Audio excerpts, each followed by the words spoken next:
नमस्कार मित्रांनो, इन्व्हेस्टमेंट माहिती यूट्यूब चॅनलवर तुमच्या सगळ्यांचे स्वागत आहे. तर मित्रांनो, आजच्या व्हिडिओमध्ये आपण मल्टिपल शेअरच्या लेटेस्ट अपडेट आणि लेटेस्ट न्यूजबद्दल बोलणार आहोत. तर चला व्हिडिओ सुरू करूया. तर सगळ्यात पहिले बोलूया कोफोर्ज लिमिटेडबद्दल. तर मित्रांनो, Motilal Oswal mutual fund boys additional share of Coforge worth ₹231 crore. तर मित्रांनो, मोतीलाल ओसवाल म्युच्युअल फंडने कोफोर्ज लिमिटेडचे ॲडिशनल शेअर खरेदी केले आहे. आणि मित्रांनो, मोतीलाल ओसवाल म्युच्युअल फंडने कोफोर्ज लिमिटेडचे 3.5 लाख शेअर म्हणजे कोफोर्ज लिमिटेडची 0.52% हिस्सेदारी 231 कोटी रुपयांमध्ये खरेदी केली आहे. चला आता बोलूया शिलचर टेक्नॉलॉजीज लिमिटेडबद्दल. आणि मित्रांनो, या कंपनीने आज आपला फायनान्शियल इयर 2025च्या क्वार्टर 4चा रिझल्ट डिस्क्लोज केला आहे. तर मित्रांनो, या कंपनीचा रेव्हेन्यू इयर ऑन इयर बेसिसवर 105 कोटी रुपयाने वाढून या क्वार्टर 4मध्ये आला आहे 232 कोटी रुपये. आणि या कंपनीचा रेव्हेन्यू क्वार्टर ऑन क्वार्टर बेसिसवर 154 कोटी रुपयाने वाढून या क्वार्टर 4मध्ये आला आहे 232 कोटी रुपये. आणि शिलचर टेक्नॉलॉजीज लिमिटेडचा net profit year on year बेसिसवर 25 कोटी रुपयाने वाढून या क्वार्टर 4मध्ये आला आहे 55 कोटी रुपये.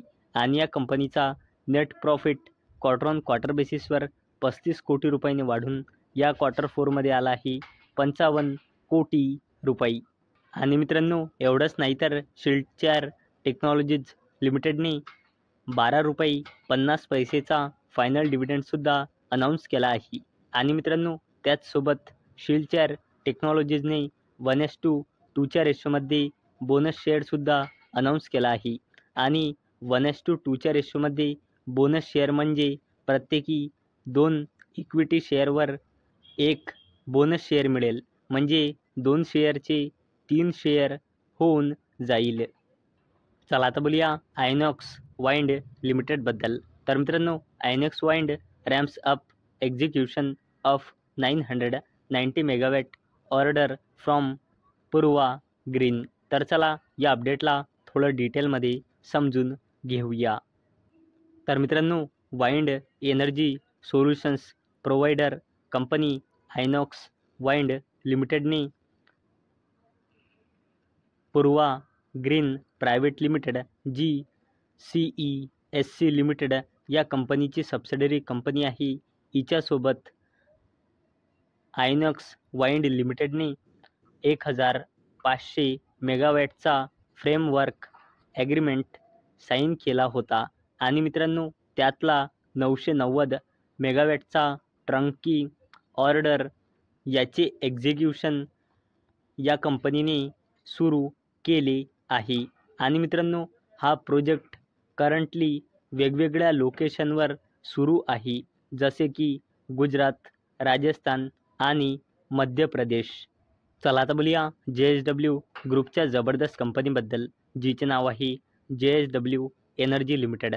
तर मित्रांनो, JSW energy limited to set up 1600 megawatt thermal plant in West Bengal, it's largest greenfield project. तर मित्रांनो, JSW एनर्जी लिमिटेड वेस्ट बंगालमध्ये 1600 मेगावॅटचा थर्मल प्लांट सेटअप करणार आहे. आणि मित्रांनो, हा JSW एनर्जी लिमिटेडचा लार्जेस्ट ग्रीनफील्ड प्रोजेक्ट आहे. चला आता बोलूया कोल इंडिया लिमिटेडबद्दल. तर मित्रांनो, coal India limited Damodar valley corporation to invest ₹16,500 crore in 1600 megawatt thermal power project in Jharkhand.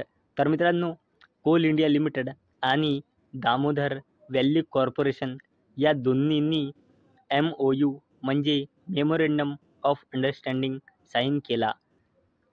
कशासाठी?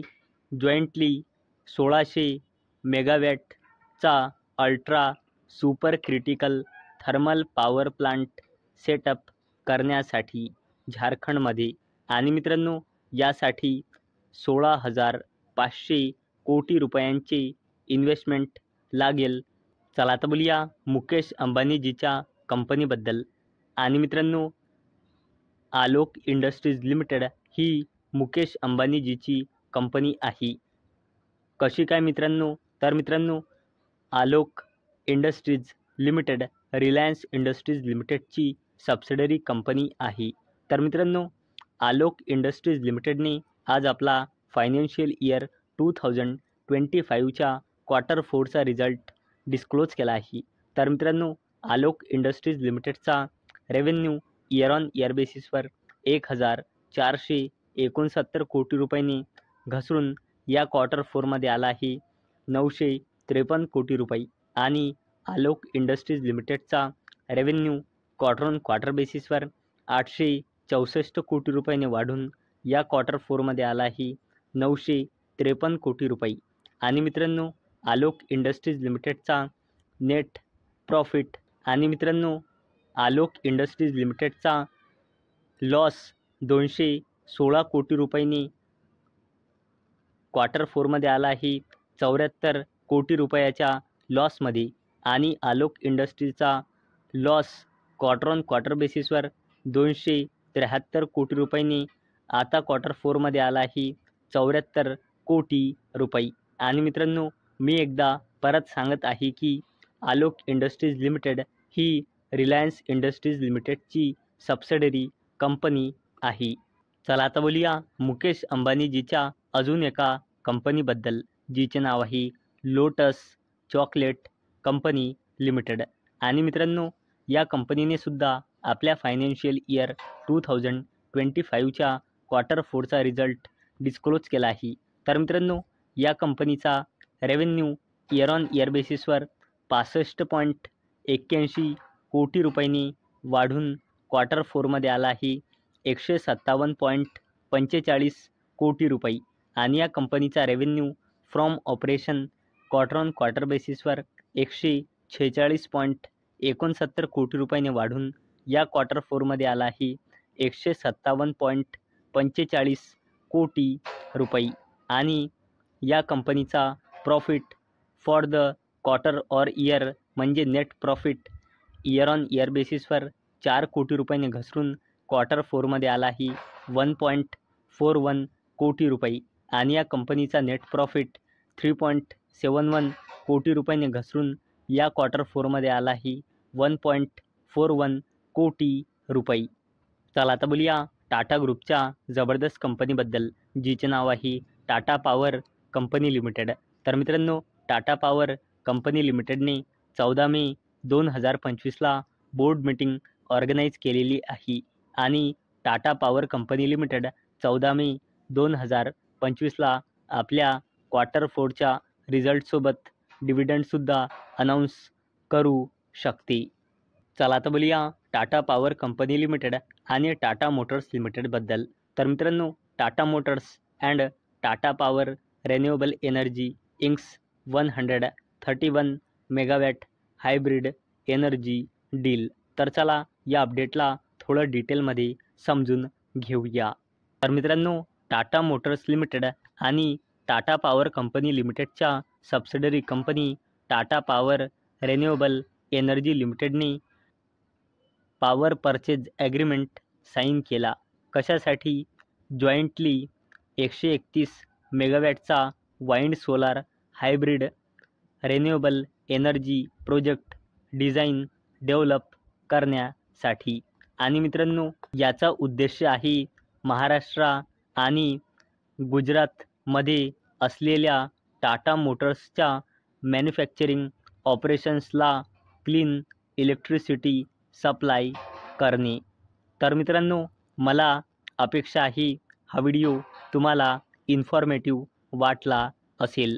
तर मित्रांनो जर तुम्हाला हा व्हिडिओ इन्फॉर्मेटिव्ह वाटला असेल तर या व्हिडिओला लाईक करा आणि चॅनलला सबस्क्राईब करा. आणि मित्रांनो हा व्हिडिओ फक्त आणि फक्त एज्युकेशन पर्पजसाठी बनवलेला आहे. माझ्याकडून काहीही रेकमेंडेशन नाही की तुम्ही या स्टॉक्सना बाय करा, सेल करा किंवा होल्ड करा. तर चला भेटूया उद्या संध्याकाळी 6 वाजता. तोपर्यंत टाटा, बाय बाय.